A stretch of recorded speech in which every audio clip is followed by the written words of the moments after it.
جتنی تکلیفیں ہماری پریشانیوں کا سبب ہم خود ہیں۔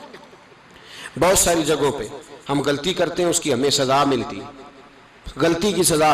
ایک نوجوان نے مجھے بڑی گہری بات سنائی، میرا قریبی تعلق تھا، کہنے لگا گھر میں بڑا مسئلہ ہے، بڑی پریشانی ہے، ماں اور بیوی کا ماحول اتنا سخت ہو گیا ہے کہ نمٹ نہیں سکتا۔ آپ یقین کریں میں نے ڈیٹیل سے ساری چیز کو سٹڈی کیا، میرے پاس اتنا وقت نہیں ہوتا، پھر بھی میں نے اس فیملی کو پورا پڑھا تو غلطی نوجوان کی نکلی، نہ اس پہ اماں اعتبار کرتی ہے نہ بیوی اعتبار کرتی ہے۔ اس نے جھوٹ بول بول کے اس طرح کی ماحول پیدا کر دیا ہے کہ کوئی اس پر اعتماد کرنے کو تیار ہے۔ اگر آپ ناراض نہ ہو تو ایک بات کروں، پتہ ہے گھر میں ماحول کب خراب ہوتا ہے؟ باہر والے ہماری تقریر سنتے ہیں، گھر والے ہمارا عمل دیکھتے ہیں۔ جب وہ دیکھتے ہیں نا کہ یہ کس طرح کا شخص ہے، اس کے رویے، اس کا کردار، اس کا لب و لہجہ کتنا برا ہے اور یہ کردار کا کتنا کمزور ہے۔ اعلیٰ حضرت فرمایا کرتے تھے نیک وہ ہوتا ہے جس کی تنہائی صاف ستھری ہوتی ہے، اس لیے ماحول بگڑ جاتا ہے۔ یہ جو ہم کہتے ہیں نا میرے سجن بڑے بنتے ہیں پھر ٹوٹ جاتے ہیں، کچھ لوگ ایسے ہوتے ہیں جو ان کے پاس جاتا ہے انہی کا ہو جاتا ہے، وہ کہیں اور کے قابل کیوں بھلا؟ اس لیے کہ ان کے کردار میں ٹھنڈک دیکھتا ہے، ان کے لب و لہجے میں مٹھاس دیکھتا ہے، اس شخص میں اتنی خوبصورتی دیکھتا ہے کہ اسی کا بن جاتا ہے۔ حضرت ابراہیم بن ادم کے پاس ایک نوجوان آیا، کہنے لگا میں گناہ کرنا چاہتا ہوں، فرمانے لگا بالکل کر، اللہ کا دیا ہوا رزق کھانا چھوڑ دے اور گناہ کر۔ کہنے لگا یہ نہیں ہو سکتا، فرمانے لگے چل پھر اس طرح کر، رب کی زمین پہ نہ رہ، کسی اور کی زمین پہ چلا جا۔ کہنے لگا یہ بھی نہیں ہو سکتا، فرمانے لگے چل اللہ کی چھت سے نکل جا۔ کہنے لگا یہ بھی نہیں ہو سکتا، تو آپ رو پڑے۔ فرمانے لگے پھر جناب اسرائیل جب آئیں تو ان سے کہنا مجھے 2-3 سال کی مہلت دے دے، پچھلی میری گناہوں میں گزر گئی، میں ذرا 3 سال عبادت کر لوں۔ تو وہ شخص بھی رونے لگا، کہنے لگا حضور وہ مہلت نہیں دیتے، وہ جب لینے آتے ہیں تو پھر لے کے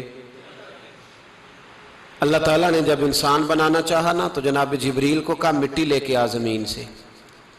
حضرت جبریل نے مٹی پہ ہاتھ ڈالا تو باقی کی مٹی رونے لگ گئی، اسے جدا نہ کر، تو جناب جبریل چھوڑ کے چلے گئے۔ حضرت میکائیل کو بھیجا مٹی لا، مٹی پہ ہاتھ ڈالا تو باقی کی مٹی رونے لگ گئی، چھوڑ کے چلے گئے۔ جناب اسرائیل کو بھیجا، مٹی پہ ہاتھ ڈالا تو باقی کی رونے لگ گئی، چھوڑ کے نہ جاؤ۔ تو حضرت اسرائیل فرمانے لگے تیرا رونا دیکھو کہ رب کا حکم دیکھو۔ وہ لے گئے، جب پیش کی تو رب کریم نے فرمایا اسرائیل جان نکالنے کی ڈیوٹی بھی تیری، تو مٹی کو لے آنا، باقی مٹی روتی بھی رہے تو روتی رہے، جب میرا فیصلہ آ جائے تو پھر اس میں کوئی گنجائش، ہم کھاتے بھی اللہ کا ہیں، نافرمانی بھی اس کی کرتے، زمین پہ بھی اس کی چلتے ہیں، نافرمانی بھی اس کی کرتے، حکم کسی اور کا مانتے، چھت پہ رب کریم کی رہتے، اس طرح نظام نہیں چلتا۔ میرے بھائی یاد رکھ لو گناہوں کی سزا ملے گی، زندگی تنگ ہو جائے، یہاں بھی آزمائش ہوگی اور وہاں بھی۔ میں نے درس پہ کہا تھا، پھر بات کہتا ہوں، یہ میں اپنے لیے کہہ رہا ہوں، توجہ ہے میری بات پر۔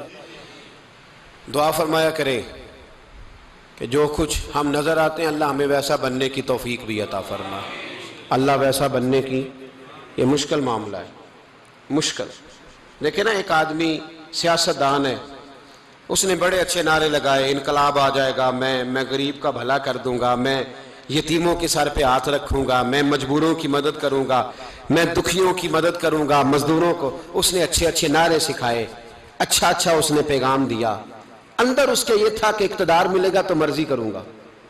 لوگ اس کے گرد بھی گئے، اس کی گاڑی کے پیچھے بھی بھاگے، لوگوں نے اس کے نعرے بھی لگوائے، جیب سے پیسے لگا کے اس کے پوسٹر بھی شائع کیے، لوگ اس کے گرویدہ ہو گئے، لوگوں نے پوری، اور میری قوم نے تو بیچاری نے کئی دفعہ دھوکے کھائے، جس نے نعرہ لگایا غریب اسی کے پیچھے مسیحا بن کے چل پڑا۔ آج دھوکہ دے لیا، لوگوں کو پیچھے لگا لیا۔